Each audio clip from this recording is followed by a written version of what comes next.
Nesta nossa exploração de hoje, a gente vai direto ao ponto para falar de uma daquelas inovações tecnológicas raras, daquelas que realmente têm o poder de reescrever as regras da medicina. O desenvolvimento fetal, como a gente sabe, é um processo incrivelmente rápido e complexo, e qualquer mínima interrupção naquelas trocas delicadas entre a mãe, a placenta e o feto pode desencadear complicações severas. Há décadas, a obstetrícia busca a forma perfeita de monitorar esse processo. E é exatamente aí que entram os dados recentes sobre uma tecnologia chamada UPET. É um avanço simplesmente monumental no monitoramento fetal. Para a gente entender o tamanho dessa revolução, imagina o seguinte: e se o ultrassom não fosse só aquela foto rápida de um momento específico, mas sim um dispositivo vestível e contínuo? Hoje em dia, a prática clínica depende de vislumbres super rápidos da saúde do bebê. Só que a fisiologia humana não desliga quando o médico guarda a máquina de ultrassom, certo? O que aconteceria se a gente tivesse um monitoramento ininterrupto capaz de captar o filme completo da gestação, e não só uma fotografia isolada? Bom, então bora lá. Nosso roteiro de hoje cobre 5 pontos bem diretos: o problema do monitoramento fetal, apresentando o OPAT, as atualizações de hardware, o rastreamento autônomo e, por fim, o impacto clínico real. Ponto 1. O problema do monitoramento fetal e as falhas no nosso status quo. Quando a gente fala de gravidez de alto risco, as apostas são altíssimas, não dá para brincar em serviço. Só que as ferramentas atuais têm limitações que chegam a ser perigosas. De um lado temos a famosa cardiotocografia. Ela monitora o coração do feto e as contrações, mas tem um histórico bem complicado. As taxas de falsos positivos chegam a absurdos 50%. É literalmente a precisão de jogar uma moeda para cima, o que acaba gerando um monte de cesáreas desnecessárias. Do outro lado, temos o ultrassom padrão. Esse sim é super preciso para medir fluxo sanguíneo e biometria, mas exige um especialista ali na sala e só oferece aqueles breves instantâneos. Mesmo em gestações de altíssimo risco, a paciente raramente faz mais de um ultrassom por dia. Falta, na verdade, a visão contínua. O que nos leva ao ponto 2. Conheçam o UPatch, a solução vestível. E é exatamente para preencher esse buraco tecnológico que o UPatch foi criado. Isso aqui eleva o conceito de vestível a outro patamar.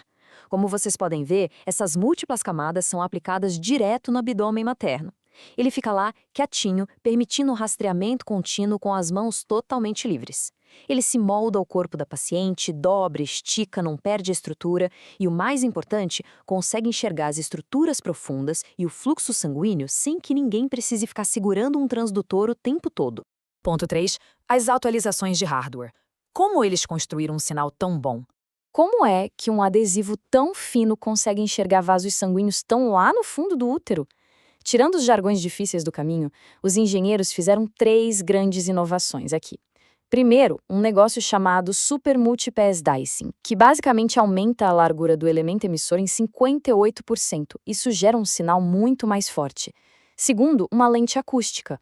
Funciona igualzinho a lente de uma câmera boa. Em vez de uma imagem embaçada, ela foca o feixe e reduz a largura focal em 25%. É isso que dá aquela nitidez absurda lá nas profundezas. E por último, uma gaiola de Faraday macia e flexível, que funciona como uma capinha protetora, bloqueando interferências do ambiente. Áudio e imagem ficam absolutamente puros. Claro, se a gente vai deixar um ultrassom ligado o tempo todo, a pergunta de US$ 1 milhão é: isso é seguro para o bebê? E a resposta é um sim categórico. O PET opera a uma intensidade média de meros 0,72 miliwatts por centímetro quadrado. Só para colocar em perspectiva, o limite máximo e rigoroso da FDA é de 20. Ou seja, ele trabalha com uma folga absurda, muito abaixo de qualquer limite que poderia causar algum aquecimento ou dano, protegendo o feto mesmo em uso prolongado. Ponto 4. Rastreamento autônomo. O cérebro por trás da máquina. Com hardware redondo, vem o próximo desafio. Os bebês mexem sem parar e as mães respiram. Como o adesivo sabe para onde olhar sem o médico ali guiando? O algoritmo resolve isso numa dança de 4 passos. Passo 1, o iPad joga um feixe amplo, tipo um holofote, cobrindo uma área grandona. Passo 2, a inteligência do sistema varre essa imagem procurando qualquer pixel que esteja pulsando no ritmo do coração. Passo 3, achou a pulsação? O sistema isola o vaso principal, tipo o cordão umbilical. Passo 4, ele lança um feixe super focado e trava a mira ali para medir o sangue, acompanhando o vaso mesmo que o bebê mude de posição. É genial. E o resultado de toda essa automação a gente vê na hora, essas imagens combinam a anatomia com aquele mapa colorido de fluxo sanguíneo. O PAT consegue capturar os vasos complexos do cordão umbilical e até a artéria cerebral média lá no cérebro do feto. Não é só uma ideia legal no papel, a gente está vendo em tempo real o sangue fluindo e mantendo aquele bebê vivo. E quão preciso é isso tudo? Olha esse número. A diferença é de apenas 0,95 batimentos por minuto, quando a gente compara o nosso discreto adesivo com aquelas máquinas clínicas de ultrassom gigantes e caríssimas. Uma margem de erro que é praticamente zero, é fidelidade de laboratório colado direto na barriga da paciente. Ponto 5. O impacto clínico no mundo real, que é onde a tecnologia salva vidas de verdade. Tirando a tecnologia da teoria, o que acontece quando colocamos isso em 52 mulheres grávidas na vida real? Numa gravidez saudável, o PET mostrou o esperado. Pouquíssima variabilidade, fluxo sanguíneo estável e tranquilo. Mas aí, eles aplicaram num caso grave de pré-eclâmpsia, e a história mudou de figura. O dispositivo começou a flagrar flutuações massivas. Mais assustador ainda, o fluxo sanguíneo que o bebê precisa para viver chegava a zero, ficava ausente em 24,9% do tempo. Gente, isso passaria completamente batido se a paciente só fizesse exames a cada poucas semanas. E as consequências disso são gigantes. Tem um trecho do estudo que diz o seguinte: após a detecção do comprometimento da saúde fetal pelo PET, a participante com pré-eclâmpsia passou por monitoramento intensivo e o bebê nasceu via cesariana 4 dias depois. Ou seja, ter esse dado em tempo real permitiu que os médicos entrassem em ação no momento exato. Isso literalmente previne finais trágicos. Resumindo a ópera, o UPET estabelece um novo padrão nos cuidados pré-natais.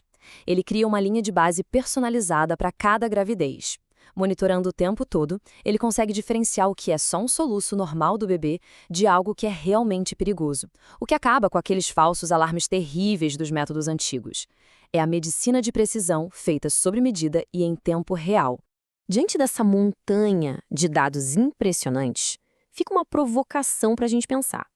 Como é que um monitoramento vestível e contínuo desses pode acabar de vez com as barreiras geográficas, levando um pré-natal de ponta para lugares onde não existe sequer um especialista para ligar uma máquina de ultrassom?